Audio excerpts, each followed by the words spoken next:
Welcome to Transcend Awards.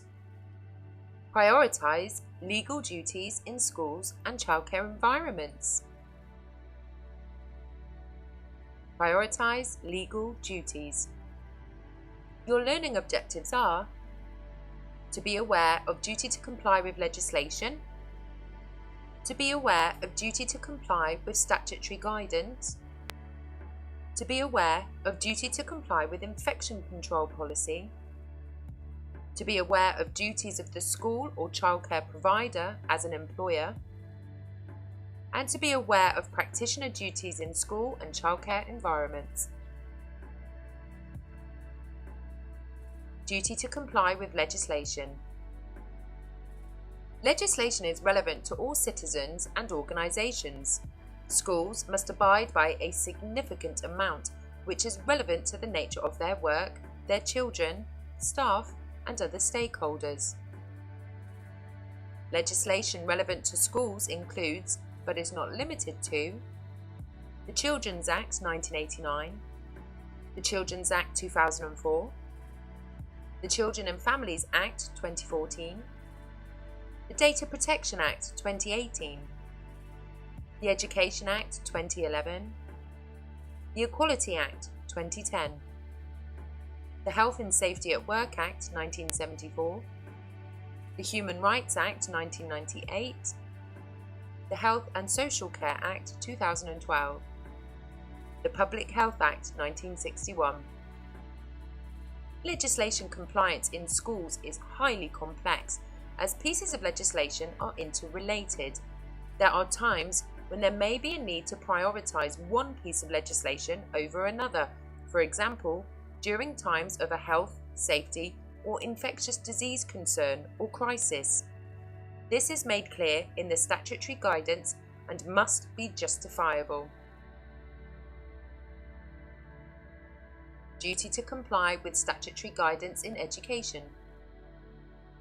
The Department for Education, known as DfE, is a department of Her Majesty's Government responsible for child protection, education, apprenticeships, and wider skills in England. The DfE publish a significant amount of statutory guidance that sets out what schools and local authorities must do to comply with the law. The DfE confirm that you should follow the guidance unless you have a very good reason not to. The Office for Standards in Education, Children's Services and Skills, known as Ofsted, is a non-ministerial department of the UK Government, reporting to Parliament. Ofsted conduct inspections and monitoring of schools in accordance with the published statutory guidance. Statutory guidance for schools contains critical information which relate to health, safety and infection control. Recent DfE guidance embeds information on safe practice in direct response to the coronavirus pandemic.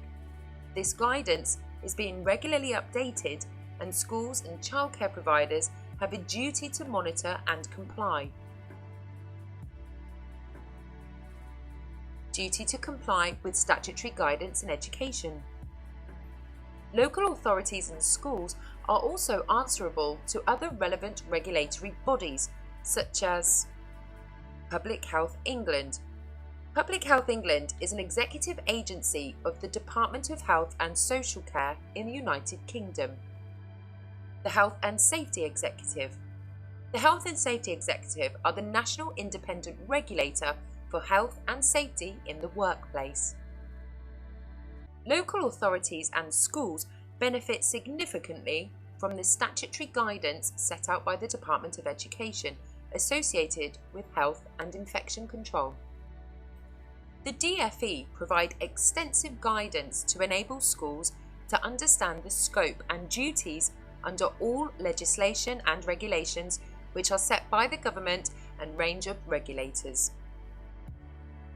It is recommended that the statutory guidance, as set out by the DfE and other regulators, is all considered when setting and complying with policy associated with infection prevention, mitigation and management in the school environment. duty to comply with infectious disease policy. Schools and childcare settings are common sites for transmission of infections. Children are particularly susceptible because they have immature immune systems, have close contact with other children, sometimes have no or incomplete vaccinations, have a poor understanding of hygiene practices. Local authorities and schools, therefore, have a legal duty to ensure the spread of infectious disease in schools and other childcare settings is minimised through safe systems and practices.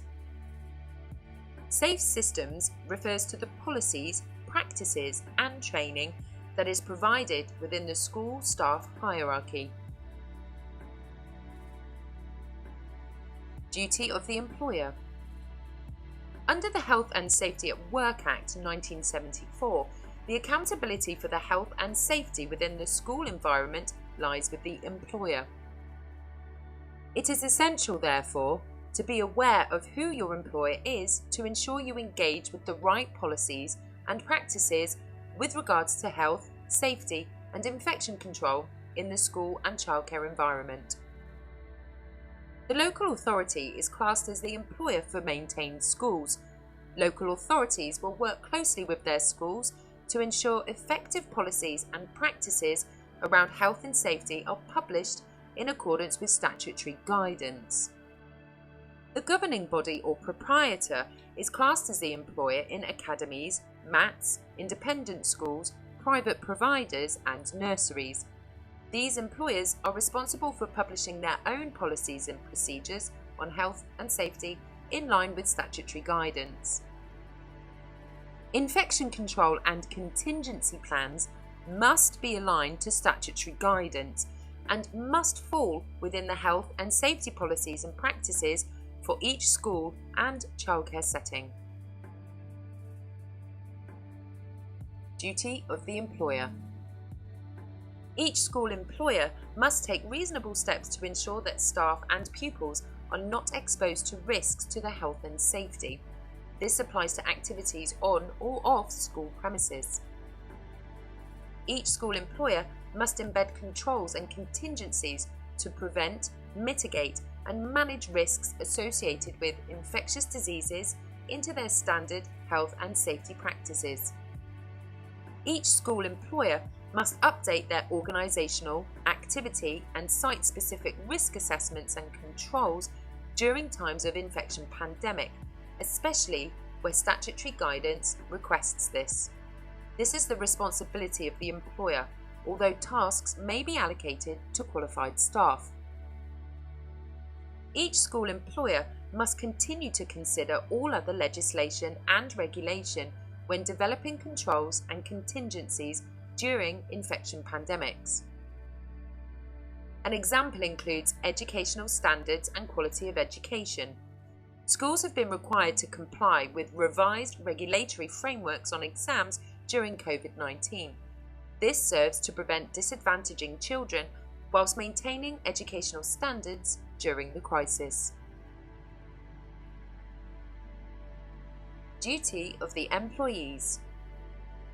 Employee rights. You have a right to feel safe and to access up-to-date school policy which references health, safety and infectious diseases. You have a right to access safe systems in the prevention, mitigation and management of infectious diseases. You have a right to receipt of training. This may be through instructions, guidance or formal training and qualifications dependent upon your role. Employee responsibilities. You have a legal duty to look after your own and others' health and safety. You have a duty under the common law to take care of children in the same way that a prudent parent would do so. You have a contractual duty to abide by your employer's policies and safe systems associated with health, safety and infectious disease. It is very rare for school staff to be prosecuted under criminal law with regard to health and safety of children. Most claims for negligence are brought against the employer who has public liability insurance and not individual members of staff. Notwithstanding this, school employees must be aware of statutory guidance, school policy and practices, and must take all reasonable steps to prevent, mitigate and manage the effects of infection within the context of their own role. Thank you for watching. Feel free to watch as many times as you need, or move on to the next part of your digital learning experience on your list.